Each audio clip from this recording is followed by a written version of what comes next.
কি আমার বোনেরা, বিয়ের আগে তো খুব ভালো ভালো স্বপ্ন দেখতে, ভালো একজন স্বামী পাবা, ভালো শ্বশুর শাশুড়ি পাবা, তোমার আদর যত্ন করবে, আদর যত্ন করে তোমার সুখেছে উঠাই রাখবে। কি বিয়ের পরে টের পাচ্ছ তো শ্বশুর শাশুড়ি কি জিনিস বুঝতে পারতেছো তো? না ননদ দেবর থাকলে তো আরও বুঝতেছো, তাই না?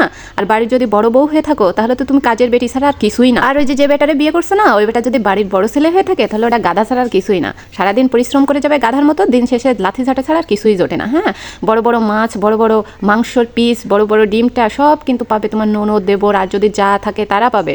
শ্বশুর শাশুড়ি খাবে, সবাই খাওয়ার পরে যা এঁঠো থাকবে তাই তুমি খাবা, আর তোমার স্বামীর জন্য তাই জুটবে, কিন্তু তোমাদের টাকায় কিন্তু ওই পুরো সংসারই চলবে।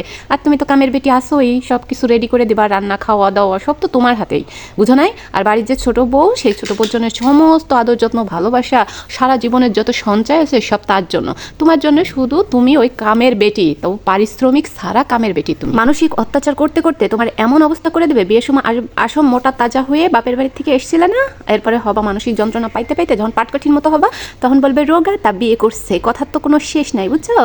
আর ওই একটা ঘর দিতে যাবা, অল্প অল্প টাকা জমায় যখন একটা ঘর দিতে যাবে তখন বলবা এই ঘরটা ওকে ছেড়ে দিতে হবে, তোমার ছোট ভাইকে ছেড়ে দিবা, ছোট দেবরকে ছেড়ে দিবা, তুমি নতুন করে আবার করে নেবা। আরে ভাই, তুই সারা জীবন খালি ছেড়ে দিতেই থাকবি, বুঝছো? এই যে পুরো পরিবার তোমার টাকায় চলে, তুমি কাজ করে তাদের খাওয়াও, অথচ বাড়ির লাগানো একটা কচু চাইয়া দেখো, কচুটাও তোমার জুটবে না, কচু চাইয়া দেখো ওটাও তোমার দিবে না, বুঝছো? মাছ মাংসের কথা তো বাদই দিলাম। আর যখন স্বামীর টাকায় একটা 3 পিস বানাইতে যাবা, একটা কিছু কিনতে যাবা, অমনি তোমার শাশুড়ি শ্বশুর ননদদের মাথায় আকাশ ভাঙ্গা পড়বে।